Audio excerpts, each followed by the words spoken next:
I take pride in seeing things as clearly as I did, as early as I did, talking about things that nobody was talking about. But now that CNN and Fox have decided to talk about the de-dollarization and the formation of the BRICS countries as if they're onto something new, it is gaining acceptance. It's bad enough to talk about what is happening within our borders. It is bad enough to realize that within the banking system, $126 billion were pulled out of the regional banks this last week, and close to $250 billion since the beginning of the banking crisis. And the ramifications of Janet Yellen saying that she will not backstop the regional banks unless the FOMC, the FDIC, herself and the president agree that these banks that need to be bailed out are systemic enough to justify it. In essence, she's lit a fuse underneath the banks. It's bad enough what's happening there, which has created chaos in our industry, where it's one thing to talk about the stock and the bond market being fragile, the real estate market showing signs of fragility. It's another thing to think that the bank that you've trusted your life savings to for your whole life, or your business, or your retirement accounts, or whatever it may be, if you're a farmer, even the loans that you have to buy your combine and your diesel fuel to plant your fields and all the working capital, you're wondering, what am I going to do? That's bad enough. That is exacerbating the trends that we are now seeing. And I counted close to 20 things that happened just this last week. So let's just run through several of them real quick. One, you have Saudi Arabia entered a trade alliance with China, Russia, India, and Pakistan in an attempt to step further away from the reliance on the dollar. This is all in the last week, okay? This is since we've last talked. You have China and France completing the first liquid natural gas trade using Chinese yuan, ending the reliance on the US dollar for energy trades. You have China and Brazil, who is the second largest exporter of corn in the world, is now settling trades in their own currencies, ditching the dollar. You have a representative of the Russian State Duma. He's the State Duma deputy, and that's kind of like a branch of the government, that says what we already knew, that Brazil, Russia, India, China, and South Africa are developing a new currency, and that these currencies will have these new reserve currency pegged to commodities. You have Saudi Arabia partnering with China to build a Chinese oil refinery for 83.7 billion yuan, or $12.2 billion. Kenya signing a deal with Saudi Arabia and the UAE to buy oil with Kenyan shillings instead of US dollars. And the president of Kenya telling its citizens to get rid of US dollars or go see the nurse, because within 2 weeks, something will happen.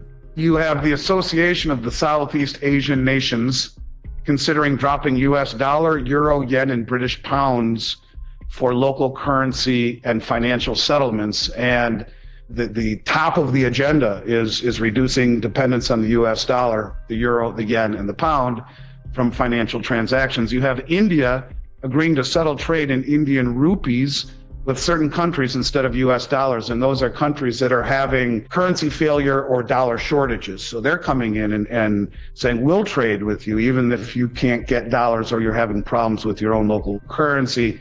You have the Chinese yuan surpasses the euro to become Brazil's second largest currency in foreign currency reserves. You have the US Social Security funds, according to Reuters this last week, said that they're due to run out by 2033. Now, we've talked a lot about the $76 trillion shortfall in Social Security. You had our president come out and said that the banking crisis is not over yet.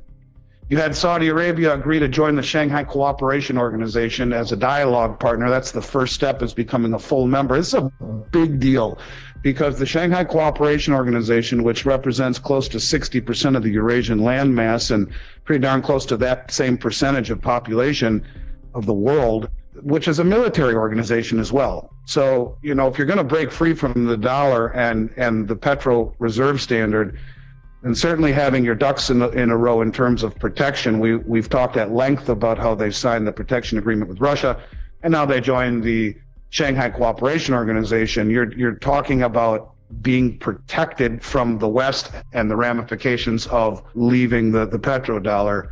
We learned again about the BRICS currency, that it would be backed by gold and commodities such as rare earth metals. And then you have from the stupidity department, NATO fully to adopt Finland, further antagonizing Russia. And from the I can't confirm this. This was issued by a Russian state TV war correspondent, has claimed that North Korea is preparing to send 500,000. It's weird because one says 500,000 and the other says 50,000. So let's go with 50,000 troops to the Ukraine to fight alongside Russian troops. So when you talk about the things that we've been talking about, you can see they are accelerating greatly. And when you talk about Saudi Arabia moving away from the dollar and now aligning themselves with all of these countries and formally applying for the Shanghai Cooperation Organization, this is a very big deal. It's getting closer and closer to that moment that Mike Adams calls Operation Sandman, where the countries just say we're done with the dollar because it is no longer the reserve currency, the petrol reserve, and the ramifications of what that means. And that's what everyone is missing. And that's the one thing that I keep harping on. When this happens, you better have your ducks in a row. You better have your house in order, because it's too late if you don't. Because when this happens, you will see a flood, a tsunami of inflation hitting our shores, where there's 2 or 3 or 4 times the amount of dollars outside the country than there is here inside it.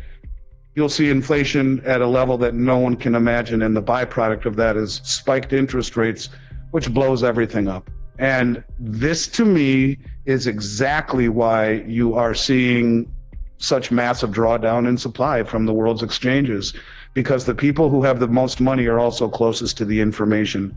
And accelerating these trends would be the rumors that are now somewhat substantiated, in that Mexico has formally applied to the BRICS. And the rumor that hasn't been substantiated yet is Japan, Australia, and New Zealand entertaining joining the BRICS. The walls are closing in around us, but this is in 1 week what has happened.